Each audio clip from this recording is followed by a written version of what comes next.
Hi, this is Pierre, and today I wanted to talk to you about the stock market, the financial markets, how they can make you mad.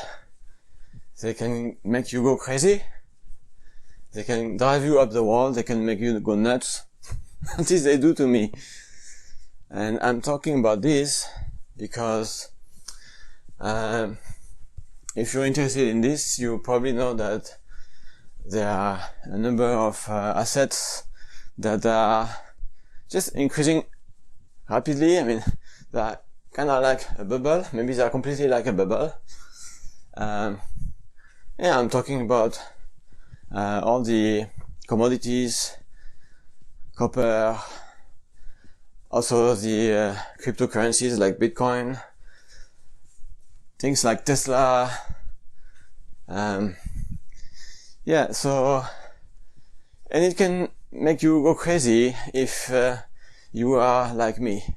That means if you're a value investor, if you seek value, because you won't be wanting to stay in a bubble if you're like me.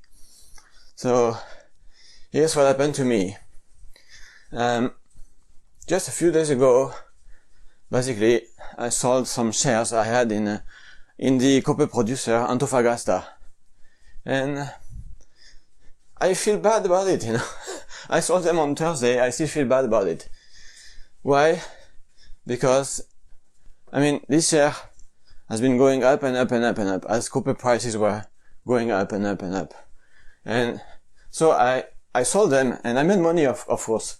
But the way I sold them was so awful. Like, I was trying to get like a good price, like 17 pounds, 50, and on Thursday, I saw the share price going up by like 4%, and then on the same day, it went down by 4%, all the way, so it went to 17.68 or 69, and then it went down back to 17, and when I saw it fall back to 17, I thought like, okay, that's it, it's over. This is a bubble, so the price is gonna crash down, and I don't want to lose any more than that. I need to at least secure 17. So I sold at 17, and why it makes me crazy is because that's the worst price of the day. I mean, 17 was the worst price of the day. And not just that, but the next day, Friday, that stock went up by 7% or more than that. It went all the way from 17 to 18.38. And what drives me crazy also, what drives me up the wall is all Thursday, I mean, not all Thursday, I mean, but when I was looking at the share price action on Thursday, it was like, I almost felt like I was jinxing the stock. I was jinxing the share price, but just by looking at it, just by looking at it. And when I wasn't looking at it anymore because I was out of the stock on Friday, then it was going up and up and up and up relentlessly. It was going up without me. So, and what makes this worse is that I used the money to buy some stock, some value stock, of GSK, GlaxoSmithKline. Because they are a pharmaceutical company, and they are very cheap at the moment. I mean, that's value stock. But right after I did that, right after I put the money in there, it went down by 2% on Friday. So, on the one hand, I'm not getting the 7% increase that I could have gotten just by staying in Antofagasta.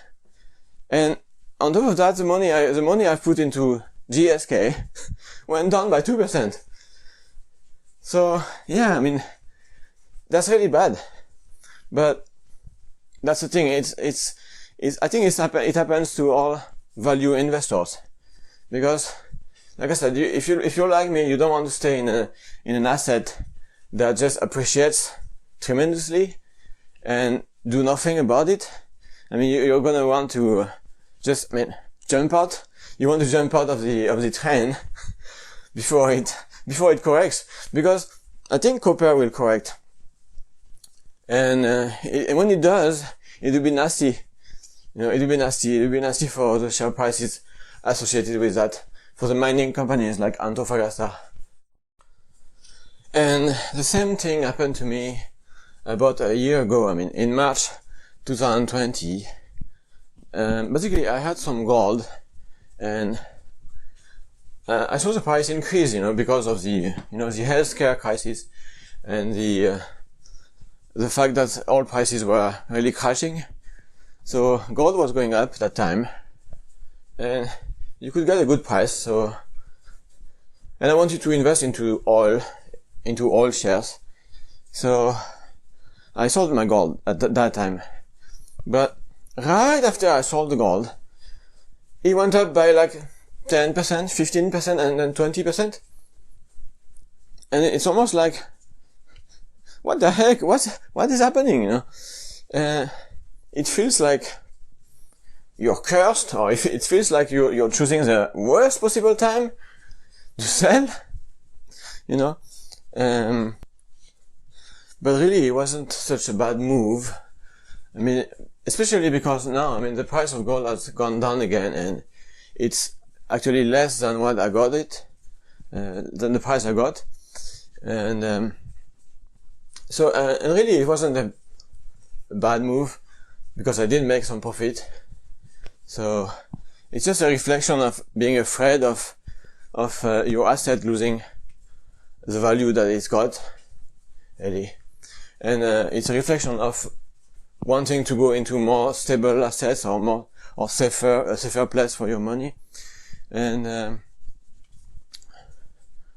so I think there are two things to remember, really, if you're getting angry or crazy because of the stock market or financial markets, because you did a move that was just too early or too late, you know. And these are the two things to remember. First of all, if you are making money, I mean, if you made a profit on your trade, it can't be that bad, really. If the sale that you made generated some money, then it's not that bad. It can't be that bad. So we shouldn't feel bad about that. And the other thing to remember is that nobody has got perfect information, and nobody knows everything. So, I mean, no one has a crystal ball. So when we decide to sell or buy, we're really doing that on the basis of what we know and what we expect and what we can see at the time. So we can see the price action of the day, but we cannot know the price action of the next day or the next week or the next month. So because of that, you know, we can't really be angry with ourselves about something we cannot know, about the future we cannot predict. And again, even if something keeps going in the short term, it may not be continuing in the medium term or long term. So yeah, that's why, I mean, I would be careful if you own any mining stocks, for example. I mean, nothing goes up to the sky in the financial markets, so consider whether you should sell or not. Because I look at the price, you know, for example, copper, and it never stays super high very long. I mean, if you look at the 20 years chart, this never stays very high very long. And also, there's a very good reason for it not staying high. It's because it's self-correcting. Actually, it's the same with all commodities.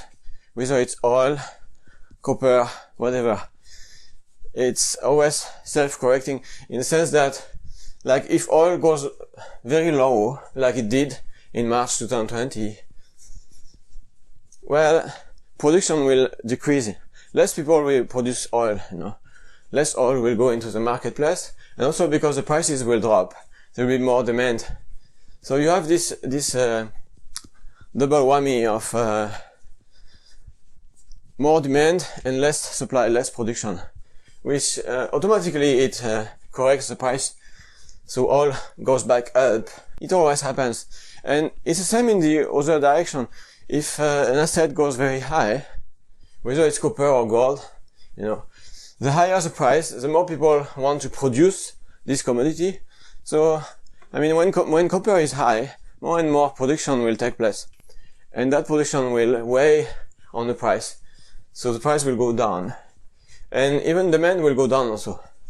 Demand will go down if the price is high. So you have like this more production and less demand at the same time, which corrects the price. That's why copper cannot stay very high very long. I mean, that's just economics. Of course, it can stay high for a little while, I guess, and it can go higher than it has. For sure, it can. But yeah, I would be careful. So back to the topic, what to do when the stock market makes you crazy. Well, I think that you should just take a step back and forget about it for some time, you know. Yeah, not listen to it, not look at it, and just forget about it, and get on with your life and forget about it, because it's often the best course of action with the stock market and financial market. At least, like I said, if you're a value investor, then oftentimes it's the best thing to do is not to do anything. And yeah, like on Thursday I did something, I took action, and now I regret, you know. So often it's best not to do anything, but sometimes you have to take action, and then you can forget about it, you know, and think that, you know, life goes on. Even if you've lost money, or you didn't make the money you could have made, same thing. Just take a step back and forget about it for a while, and yeah, life goes on. So yeah, no matter what the stock exchange does, we should never care too much about it, really. I guess that's the lesson. Easier said than done, of course. Easier said than done. And now I wanted to talk a bit about Knights of Chalice 2. Yeah, I'm working on it, and this month I've been working on the monsters graphics, all the sprites for the monsters, and basically I've put all the sprites in the game, and yeah, it was a lot of work. So I wasn't able to do much more than just graphic stuff, and I'll upload the new version very soon. Yeah, and about this podcast also, I'm just doing this while I'm doing my physical exercise, because every morning I do some jogging, and I'm just recording myself while jogging. I thought, heck, why not record myself while I do my jogging? So, because then I'm not losing any time. And why not make a podcast with that, you know, with that time? So, yeah, why the heck, I'm just trying. Let's see how it goes. Yeah, okay. So if you like this, please click like and subscribe. And I'll see you next time. Bye bye.